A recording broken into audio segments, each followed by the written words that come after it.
네, 안녕하세요. 여러분, 영상 다시 찍어보도록 하겠습니다. 네, 지금 4반 친구들 미안해요. 지금 선생님이 영상 새로 찍을 테니까 이 영상 봐주시면 되고요. 지금 영상 40분짜리를 찍었더니 소리가 안 나와서 지금 다시 찍고 있어요. 되게 꼴받는 상황입니다. 네, 좋아요. 그럼 바로 그냥 영상 찍어보도록 할게요. 네, 얘들아, 우리 저번 시간에 어디까지 배웠지? 네, 원자과 전자, 체외각 전자 이것까지 배웠어요. 우리가 이거 왜 배웠냐? 뭐가 중요하냐? 라고 물어보면은 주기율표상에서 같은 족에 있는 원소들은 화학적 성질이 비슷합니다. 왜 비슷해? 네, 지금 원자과 전자수가 같기 때문에 화학적 성질이 비슷하다라고 말할 수 있으면 됐었습니다. 이해되나요? 네, 좋아요. 근데 원자과 전자에 대해서 우리 친구들 연습을 많이 못 해본 것 같아서 지금 여기 연습해보는 교과서 활동 해볼게요. 이거는 교과서 42페이지예요. 42페이지 펼치면은 지금 이런 친구들이 있는데 1번, 2번, 3번 풀어보도록 하겠습니다. 지금 영상 멈추고 문제 풀고 오세요. 네, 지금 영상 멈추고 다 풀어왔다고 생각합니다. 지금 안 푼 친구들 있으면 다시 멈추고 푸세요. 네, 그냥 틀어놓고 아무 생각 없이 앉아있는 친구들이 있을 텐데, 그런 친구들, 그러면 안 돼요. 우리 공부 열심히 해야죠. 그죠? 네, 그럼 해볼게요. 리튬. 지금 리튬 같은 친구는 지금 전자 배치가 이렇게 생겼대요. 지금 첫 번째 전자 껍질에 전자가 2개 있고 두 번째 전자 껍질에 1개, 그래서 전자가 총 3개 있다라고 하는데, 그래서 물어보는 건 원자과 전자수니까 원자과 전자수는 1개라고 쓸 수 있겠죠. 가장 바깥쪽에 전자 1개니까. 한 베릴륨은 가장 바깥쪽에 전자가 2개. 다음 붕소는 가장 바깥쪽에 전자가 3개. 근데 지금 우리 친구들 이거 봐야 될 게, 지금 리튬, 베릴륨, 붕소, 탄소, 질소 이 순서대로가 그 주기율표에서 지금 같은 주기인 친구들이 이렇게 같은 주기인 거예요. 이렇게 같은 주기. 지금 이렇게가 같은 주기. 이렇게가 같은 족인 거예요. 이해되죠? 네, 이때 탄소는 원자과 전자가 하나, 둘, 셋, 넷, 4개. 질소는 하나, 둘, 셋, 넷, 다섯 개. 산소는 원자과 전자가 하나, 둘, 셋, 넷, 다섯, 여섯 개. 플루오린이 7개. 네온은 하나, 둘, 셋, 넷, 다섯, 여섯, 일곱, 8개여서 여기 8개라고 쓰면 돼, 안 돼? 안 되죠. 원자과 전자는 18쪽에서 0개였잖아. 그쵸? 왜냐면 원자과 전자의 정의 안에 자세히 들여다보면은 화학결합에 참여하는 이라는 말이 붙어 있으니까 얘는 8개가 아니라 0개 이렇게 써주셔야 합니다. 이해됐나요? 네, 좋아요. 근데 원자과 전자 말고 체각 전자를 물어봤다. 체각 전자를 물어봤다 하면은 얘는 8개 이렇게 써주시면 되겠죠? 오케이? 네, 좋아요. 그럼 다음에 나트륨 세어보면 가장 바깥쪽에 1개, 2개, 3개, 4개, 5개, 6개, 7개, 얘도 0개 이렇게 쓸 수 있겠죠? 네, 이렇게 다 세어봤습니다. 이렇게 됐을 때 같은 주기에 속하는 원자들과 같은 족에 속하는 원자들의 전자수를 비교해서 규칙성을 찾아보자. 이번 문제 이렇게 있죠. 네, 이거 한번 우리 같이 해보자. 같은 주기에 속하는 원자들이다 라고 하면은 같은 주기다 그러면은 원자 번호가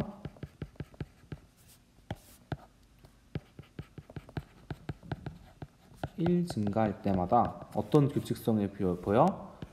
원자 번호 1 증가할 때마다 원자과 전자도 1 증가했죠. 언제까지? 꽉 차기 전까지. 지금 전자 껍질이 꽉 차자마자 0개 돼버렸잖아. 이해돼요? 네, 그 다음에 같은 족이다 라고 하면은 같은 족이 같은 화학적 성질을 띠는 이유가 뭐였어? 같은 원자과 전자수를 가지기 때문이었죠. 그래서 같은 족 같은 경우에는 같은 원자과 전자수. 네, 이렇게 알아줄 수 있겠죠? 네, 좋아요. 네, 다음에 3번. 화학적 성질이 비슷할 것으로 생각되는 원소들을 짝을 지어보자. 그 까닭을 이야기해보자. 우리 다 알고 있습니다. 일단 같은 화학적 성질을 띠는 애들 같은 족. 왜냐하면 같은 원자과 전자수를 가지고 있기 때문에 이렇게 생각해 주시면 될 거고, 짝지어라고 했으니까 같은 족 이렇게 이렇게 적어주시면 되겠죠? 이해되나요? 네, 좋아요. 그래서 우리가 좀 연습을 해봤어. 우리가 지금 이렇게 다 해봤는데 이렇게 한 이유가 뭐라고? 같은 족 원소들은 같은 개수의 원자과 전자를 가지기 때문에 화학적 성질이 비슷하다. 이거 알기 위해서 해본 겁니다. 이해됐어요? 네, 좋아요. 그럼 저번 시간에 지금 여기까지 했고 다음에 알칼리 금속과 할로젠에 대해서 배워볼게. 지금 여기서 갑자기 알칼리 금속이랑 할로젠이 왜 나오냐?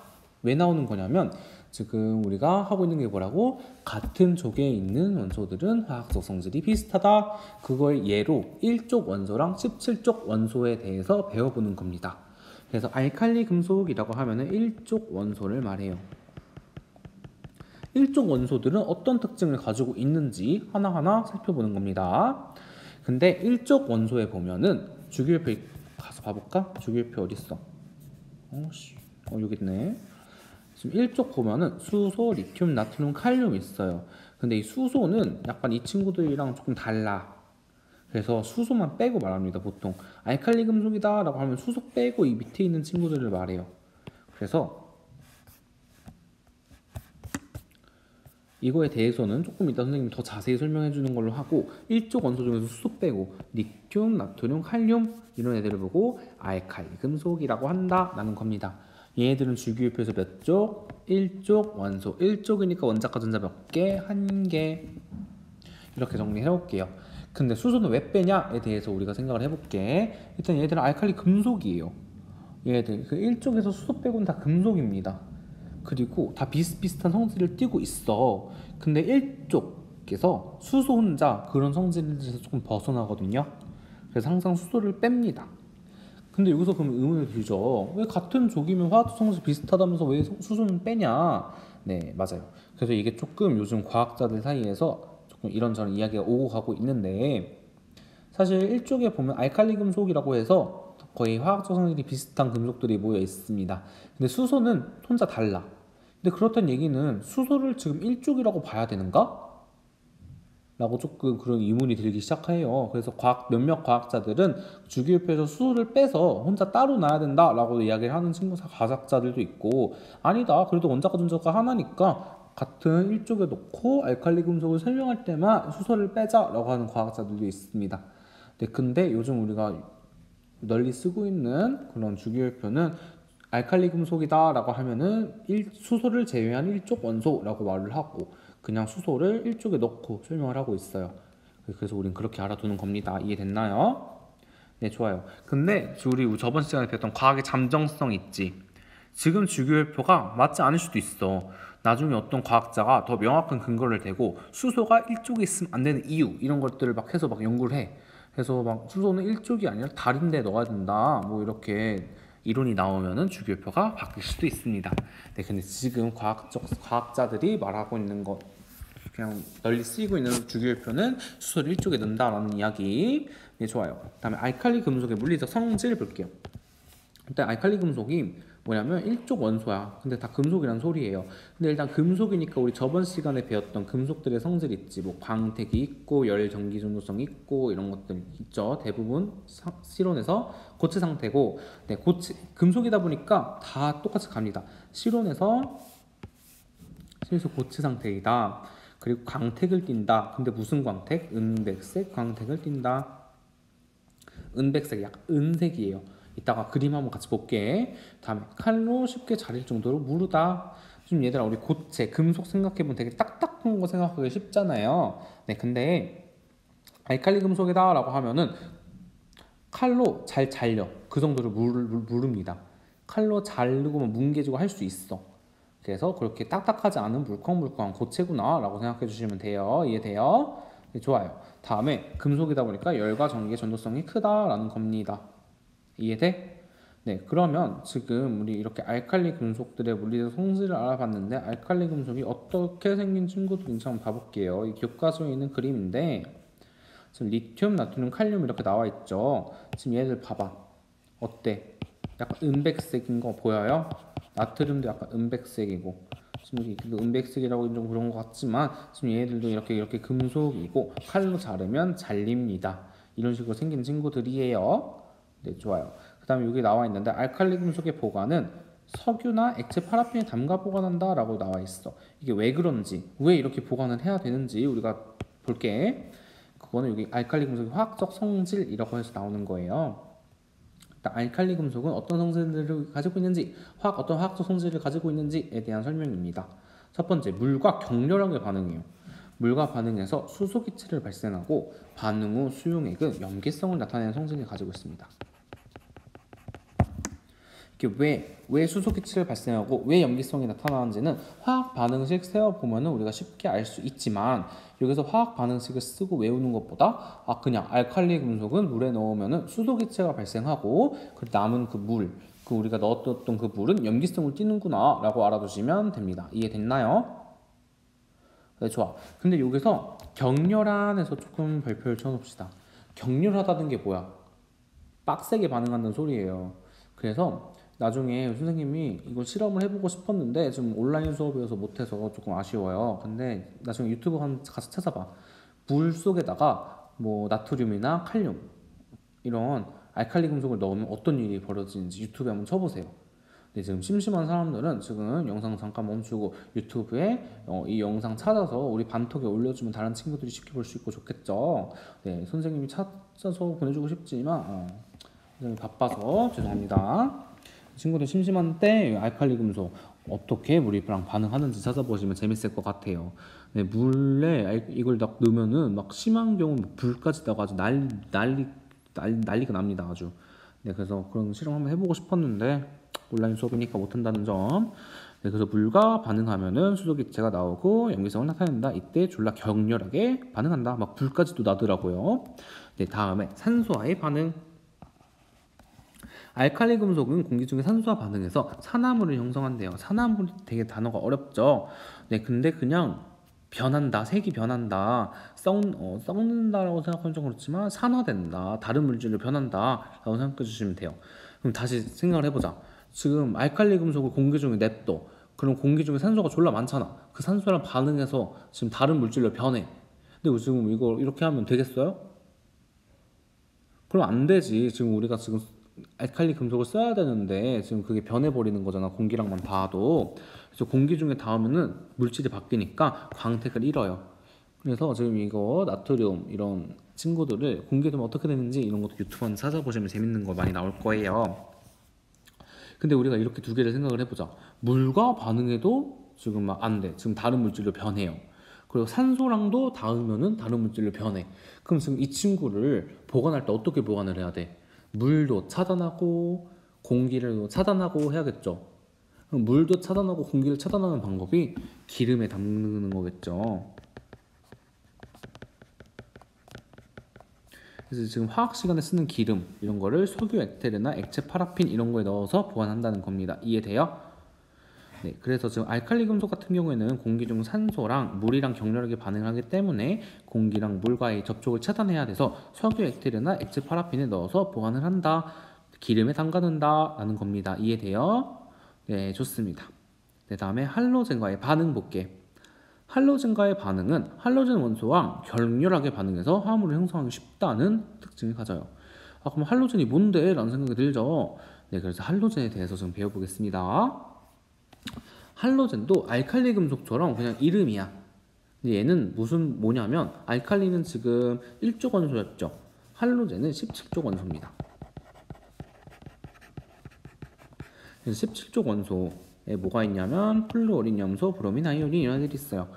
지금 얘들 뭐야? 갑자기 어려운 단어들이 막 나와. 이거 외워야 되냐? 라고 했지만은 다 외울 필요는 없어. 그런데 우리 주기율표에서 20번까지는 외워야 된다고 그랬죠. 플루오린이나 염소는 외워야 됩니다. 거기다가 좀 추가로 알아두면 좋은 게 브로민, 아이오딘.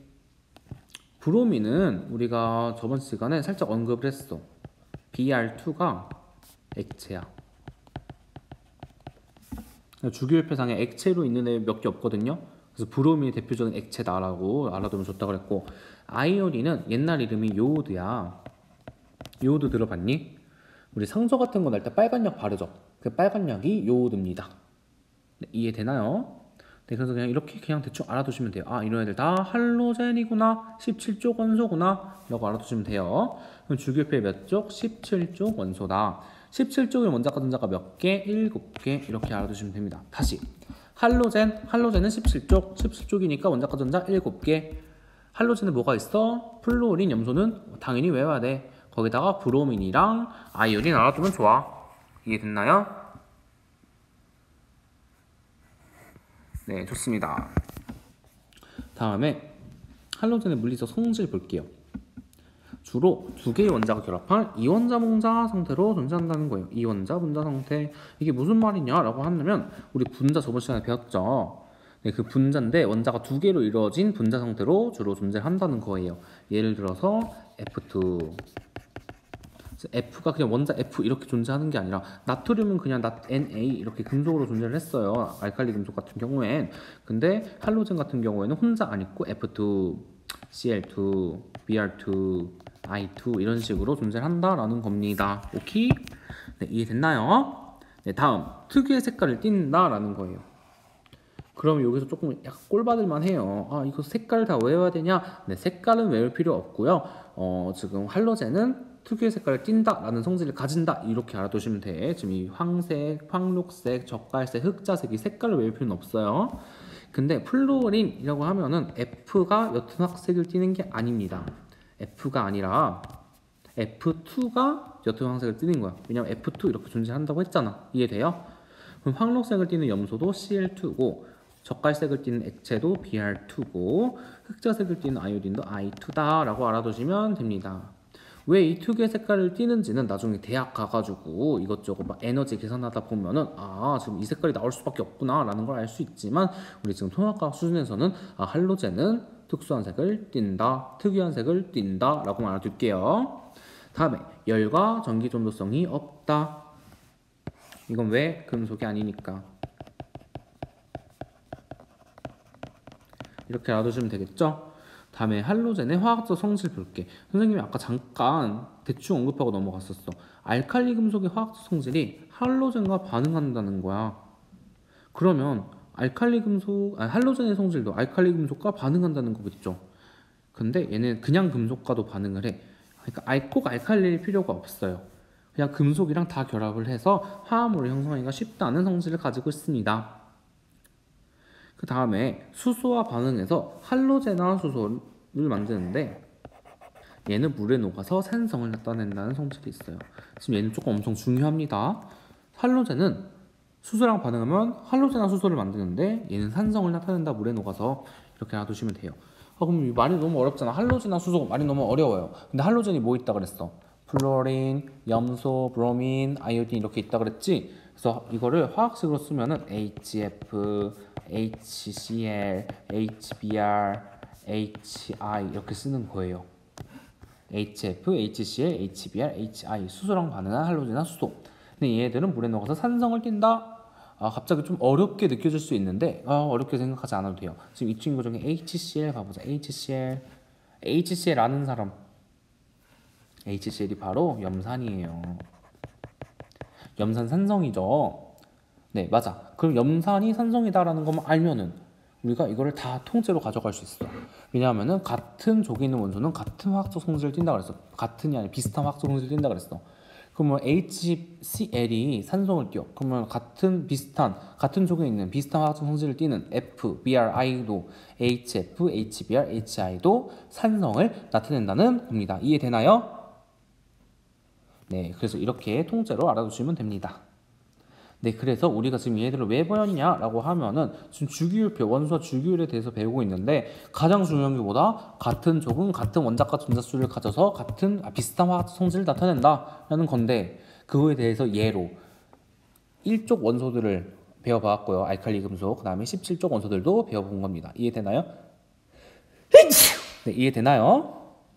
네, 좋아요. 그래서 이렇게 된다라는 거 여기까지 정리하면은 우리 다음 단원 화학결합 단원으로 넘어갈게요. 지금까지 배웠던 게 원소와 주기율 단원, 지금부터 배울 거는 화학결합 단원, 화학결합의 형성. 그러면 우리 새로운 단원 나가니까 학습목표 읽고 가야겠죠. 카메라 멈추고, 카메라가 아니라 비디오 멈추고 지금 학습목표 각자 읽어보고 봅시다. 다 읽고 왔죠? 그럼 지금 봐볼게. 원소들 사이에 화학결합이 형성되는 원리를 설명할 수 있다. 그럼 화학결합이 왜 형성될까? 화학결합이 형성되는 원리는 뭘까에 대해서 배우는 게 바로 화학결합이 형성되는 원리를 할 수 있다라는 거예요. 다음, 원소에 따라 형성되는 결합의 종류가 다름을 설명할 수 있다. 지금 원소에 따라서 결합의 종류가 매우 달라요. 이 결합의 종류가 다른 거를 설명할 수 있다. 다음에 그 결합의 종류가 두 종류야. 이온결합과 공유결합. 이 이온결합과 공유결합이 형성되는 과정을 설명할 수 있다라는 겁니다. 이해돼요? 네, 좋아요. 그러면 지금 얘네들에 대해서 배워보도록 할게요. 근데 처음에 나오는 게 비활성 기체의 전자 배치야. 근데 화학 결합한다면서 왜 비활성 기체가 나오냐라고 생각할 수 있는데 일단 볼게요. 비활성 기체. 비활성 기체는 18쪽 원소를 말해요. 우리 다시 정리해보자. 우리가 외워둬야 되는 족들 이름. 1쪽은 뭐야? 알칼리 금속. 17쪽은 뭐라고? 할로젠. 18쪽은 비활성 기체. 근데 뭐 알칼리다, 뭐 할로젠이다 이건 다 영어잖아. 근데 비활성 기체는 한국말이죠. 한국말이라 한자잖아. 그럼 이거를 우리가 한자 뜻을 알면은 뜯어서 이해할 수가 있어요. 비가 뭐야? 비 아닐 비. 아니다. 뭐가 아니야? 활성이 아닌 기체다. 활성이 아닌 기체. 활성이 아니다라는 게 무슨 말이냐면 잘 반응을 안 한다는 소리예요. 그래서 되게 반응성이 작다. 다른 친구랑 결합하지 않는다. 뭐 그런 의미예요. 그래서 18쪽은 비활성이다. 뭐 다른 원소들이랑 결합을 하지 않는다. 혼자 있는다. 이런 특징들을 가져요. 네, 이거에 대해서 더 알아보면은 비활성 기체는 가장 바깥 전자 껍질에 모두 전자가 채워진 상태로 다른 원소들과 화학 결합을 거의 하지 않습니다. 이런 특징들을 가져. 18쪽 원소는. 그리고 저번에 선생님이 수업할 때 어떤 똑똑한 친구들이 이런 질문들을 해줬어. 원자과 전자라고 하면은 화학결합에 참여하는 가장 바깥쪽에 있는 전자수라고 했죠. 그럼 그때 18쪽 애들은 0이었잖아. 그럼 화학결합에 참여하는 전자가 없는 거잖아. 그럼 18쪽은 화학결합을 안 하냐? 라고 물어보는 친구들이 있었어요. 네, 맞아요. 안 해요. 18쪽은 다른 원자들과 결합을 하지 않습니다. 다른 원소들과 화학 결합을 거의 하지 않음. 왜 안 해? 왜 안 해? 왜 안 하냐면 전자 껍질이 꽉 차 있을 때 안정화하기 때문이야. 그러니까 전자 껍질이 꽉 차 있어. 한 개 남거나 한 개 더 많거나 이렇지 않아. 꽉 차 있어. 그럼 안정하다는 소리야. 안정하다는 소리는 뭐냐? 가만히 있어도 된다는 소리야. 주변에 다른 애들이랑 뭐 굳이 이런저런 일을 안 해도 나 혼자 있어도 괜찮은 거야. 그러니까 굳이 다른 애들이랑 결합을 해야 되나? 이런 생각이 드는 애들이 18쪽 원소 비활성 기체라는 겁니다. 그럼 반대로 이야기를 해보면은 나는 전자 껍질이 꽉 차있지 않아. 그럼 어떻게 해야 돼? 뭔 짓을 해서라도 가장 바깥쪽의 껍질이 꽉 차게 그렇게 바꿔줘야 됩니다. 네, 그렇게 해서 나타나는 게 바로 화학 결합이라는 거예요. 네, 그럼 여기 밑에 화학 결합을 형성하는 이유를 보면은 비활성 기체 위의 원소들은 비활성 기체와 같은 안정한 전자 배치를 가지려고 하는 경향이 있어. 그래서 화학 결합을 왜 하냐라고 하면은 비활성 기체와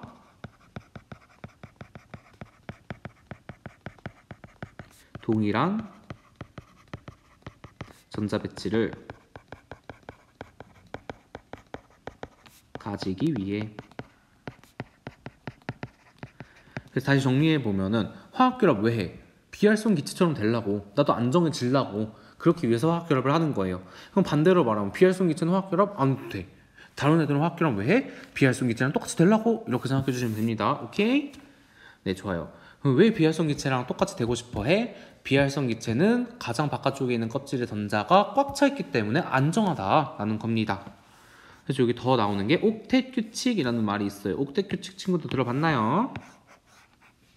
네, 옥텟 규칙은 옛날 교육과정에서 되게 많이 쓰고 중요하게 다뤄지는 단어인데 요즘에 잘 안 써요. 왜 안 쓰는지 이걸 생각을 해볼게. 옥텟 규칙이 뭐냐면 가장 바깥 껍질에 전자가 8개가 되려는 규칙이야. 8개. 8개가 뭐야? 두 번째, 세 번째 껍질 8개면 꽉 차는 거잖아. 그러면 다시 말하면 가장 바깥쪽 전자 껍질이 꽉 찬다라는 거랑 똑같은 말이죠. 네, 그렇게 되기 위한 규칙이 옥텟 규칙이다라고 생각을 할 수 있는데 옥텟이라는 말에서 이 옥텟 이 스펠링이 맞는지 모르겠는데 이 OCT 이 뜻이 뭐냐면 8개란 뜻이야. 그래서 전자가 꽉 차는 것보다 8개가 초점인 거예요. 근데 우리 생각해보자. 헬륨 봐봐. 헬륨 전자 2개지. 근데 전자 이 2개 이렇게 첫 번째 껍질은 꽉 차 있잖아요. 이게 안정해. 왜냐하면 꽉 차 있으니까. 근데 얘가 8개는 아니잖아요. 그쵸? 네, 그래서 더 정확한 거는 옥텟 규칙을 만족하기 위해서 화학결합이 형성한다. 어떻게 보면 맞는 말이지만 완벽하지 않은 말인 게 옥텟 8개가 중요한 게 아니라 가장 바깥쪽의 껍질이 꽉 차는 게 중요한 거야. 비활성 기체랑 같은 전자 배치가 되는 게 중요한 거예요. 이해되나요? 네, 좋아요. 그래서 요즘엔 옥텟 규칙이라는 말을 잘 안 쓰고 비활성 기체랑 같은 전자 배치가 되기 위해 뭐 이런 말을 더 많이 씁니다. 이해됐나요? 여기 함정. 모든 18조 원소는 옥텟 규칙을 만족한다? 아니죠. 헬륨만 봐도 옥텟 규칙 만족 안 해요. 그래서 보통 이런 거를 옥텟 규칙이랑 같은 말이 뭐냐면 8전자 규칙이야. 그러면 헬륨 같은 경우는 몇 전자 규칙이었어? 2전자 규칙이라고 해요. 나중에 대학 가가지고 더 뒤에 밑에 있는 다른 비활성 기체들 보면은 18전자 규칙이라고 해요. 근데 우리 이런 거 다 알 바 아니다. 그냥 옥텟 규칙보다 중요한 건 뭐다? 비활성 기체와 같은 전자 배치다 라는 게 더 중요하다라는 거. 네, 좋아요. 그 다음에 화학 결합을 왜 비활성 기체랑 같은 전자 배치가 되기 위해서 화학 결합을 한다 그랬어. 그럼 어떻게 화학 결합을 하는지 두 종류가 나와요. 통합과학에. 그거를 하나하나 살펴볼 건데 오늘은 그 첫 번째인 이온 결합까지만 살펴보도록 할게. 이온 결합 들어가기 전에 우리가 이온이 뭔지 알아야겠죠. 이온이 뭐였어? 우리 저번 시간 했는데. 네, 중학교 2학년 때 배웠다고 우리 저번 시간에 복습했었죠. 이온. 네, 이온은 뭐냐면 전하를 띠는 입자입니다.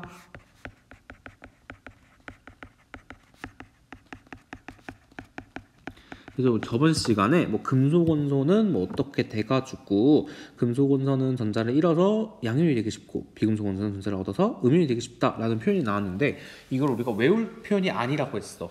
이해해야 되는 표현이라고 했어요. 왜 그게 나오는지 지금부터 하나하나 살펴보도록 할게. 그래서 이온의 형성, 첫 번째 이온의 형성. 이온 결합을 하기 전에 이온이 먼저 형성이 돼야 될 거 아니야. 그래서 이온의 형성 먼저 알아볼게. 지금 금속 원소가 18조 원소랑 같은 전자 배치가 되고 싶은 거야. 안정해지고 싶으니까. 이해돼? 네, 근데 그러면 18조 원소랑 같은 전자 배치가 되기 위해서 전자를 어떻게 몇 개를 얻고 몇 개를 잃어야 되는지 분석을 해보는 거예요. 1쪽은 지금 원자과 전자가 1개야. 그럼 전자를 1개를 잃거나 그럼 나머지 1개를 잃거나 아니면 더 얻어서도 전자가 꽉 찰 수도 있잖아. 몇 개 얻어야 돼? 7개 얻어야 되잖아. 그럼 상식적으로 생각을 해보자. 전자를 하나 버리는 거랑 전자를 7개 털어오는 거랑 어떤 게 더 쉽겠어요? 당연히 전자 1개 잃는 게 쉽지. 그래서 전자를 잃는 게 쉽다. 전자를 잃으면은 중성이었던 상태에서 전자가 하나 없어지면은 양성자 수가 더 상대적으로 더 많다는 소리니까 양이온이 형성되겠죠. 같은 논리로 이족은 전자를 2개를 잃거나 전자 6개를 얻거나 해야지 비활성 기체랑 같은 전자 배치가 되겠지. 그럼 얘도 전자를 잃는 게 쉽겠지. 그래서 얘도 양이온을 형성한다. 그럼 상식적으로 생각을 해보면은 금속 원소는 원자과 전자 수가 1개, 2개, 3개 뭐 요 정도니까 전자를 더 채우는 것보다 버리는 게 쉽다. 그래서 전자를 잃어서 양이온이 되기가 쉽다라는 겁니다. 이해돼? 네, 지금 이렇게 이해를 하셔야 되는 내용이야. 다음 비금속 볼게요. 비금속은 원자과 전자가 7개야. 그럼 이 7개를 잃어버리거나 아니면 1개를 얻거나 하면은 비활성 기체랑 똑같은 전자 배치가 되겠죠. 그럼 얘는 전자를 잃는 게 쉬워? 얻는 게 쉬워? 당연히 하나 얻는 게 쉽겠죠. 그래서 얘는 전자를 얻는 게 쉽다. 그럼 얘는 음이온이 형성되기 쉽다는 거고 16쪽 같은 경우에는 원자과 전자가 6개니까 6개를 잃거나 전자 2개를 얻거나 해야겠죠. 그럼 얘도 전자를 얻는 게 쉽다. 그래서 얘도 음이온이 형성된다. 다시 정리를 해보면은 저번에 배웠던 이 표 있지? 이온의 형성. 금속 원소는 전자를 잃고 양이온이 되기 쉬운 이유가 뭐라고? 전자를 1개 버리는 게 7개 얻는 것보다 쉬워. 전자를 2개 버리는 게 전자 6개 얻는 것보다 쉬워. 이래서 지금 금속 원소는 지금 양이온이 되게 쉽다는 거고, 비금속 원소 같은 경우에는 전자를 7개 버리는 것보다 전자 1개 얻어오는 게 쉽죠. 이런 식으로 해서 전자를 얻고 음이온이 되기가 쉽다는 겁니다. 이해되나요? 네, 좋아요. 아주 잘했어요. 네, 지금 앞에서 영상 잘 보고 있어요. 저 롤하고 있는 새끼는 있을지도 모르지만 없다고 생각하면서 수업할게요. 그래서 지금 이렇게 선생님이 다 하나 뜯어서 봤더니 결국 결론이 뭐다? 금속 원소는 전자를 잃고 양이온이 되기 쉽고,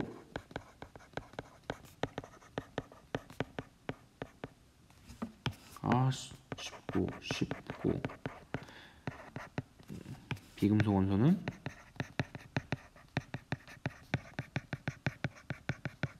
전자를 얻고 음이온이 되기 쉽다.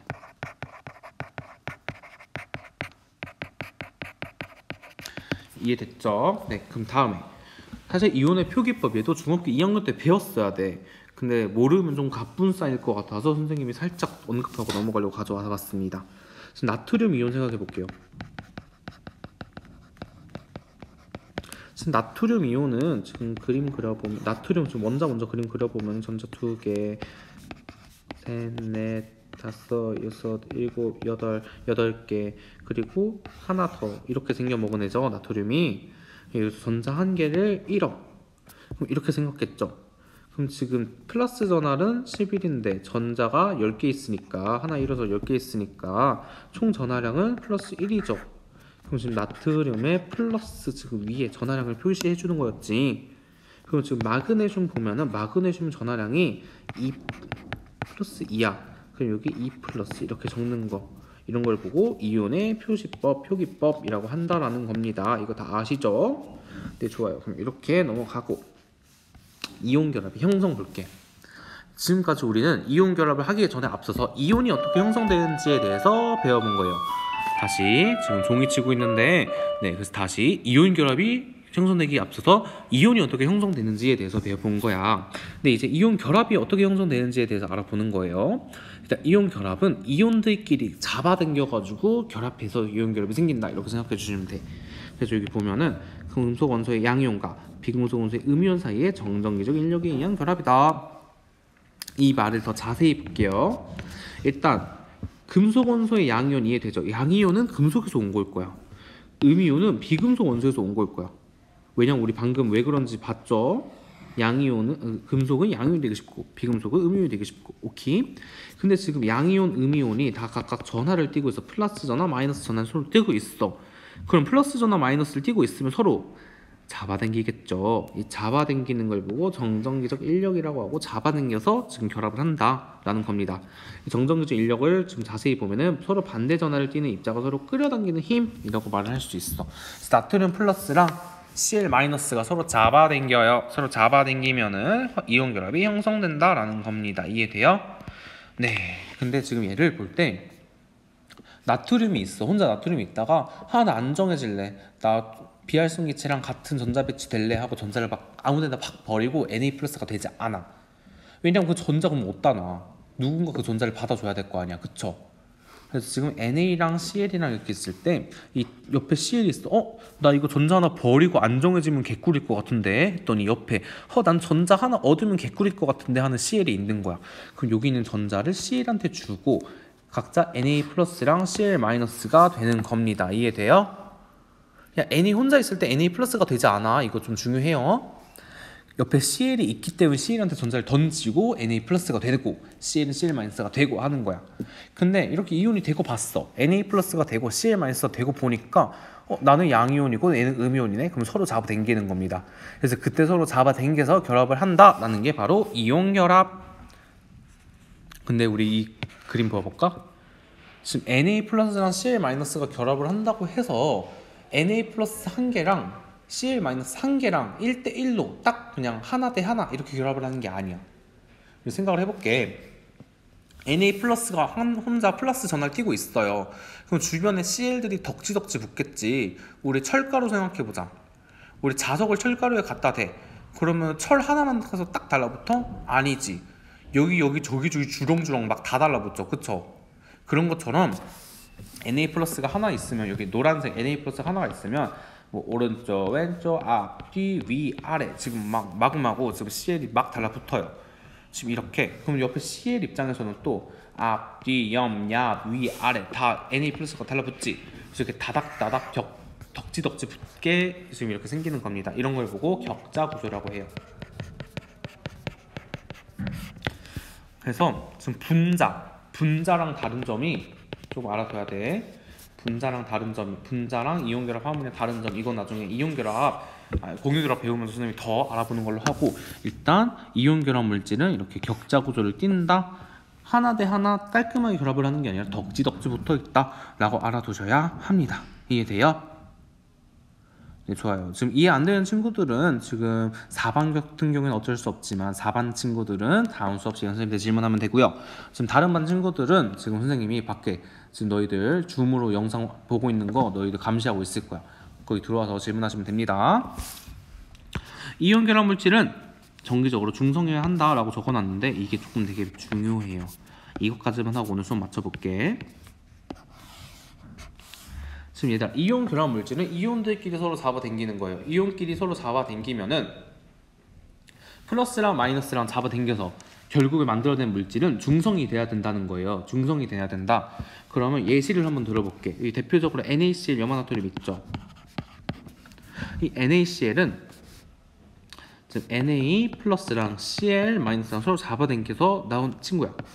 근데 서로 중성이 돼야 돼. 그러면 1대1 하나 대 하나는 아니지만 뭐 100개 대 100개 이런 식으로 결합을 해야 된다는 소리야. 그래서 지금 1대1로 결합을 해서 NaCl이라고 쓰면은 지금 플러스 1 그리고 마이너스 1 결합해서 0 이렇게 돼서 중성이 되겠죠. 그럼 이렇게 된다는 소리야. 그래서 NaCl이 지금 Na 플러스랑 Cl 마이너스랑 결합해서 중성이 돼야 되기 때문에 NaCl이라고 쓴다라는 거예요. 살짝 이해가 안 되죠. 네, 그럼 CA2 플러스랑 CL 마이너스랑 결합하는 상황을 한번 봐보자. 지금 칼슘 2 플러스 이온이 있고 CL 마이너스 이온이 있어. 얘들끼리 서로 잡아당겨서 이온 결합을 형성한다고 칩시다.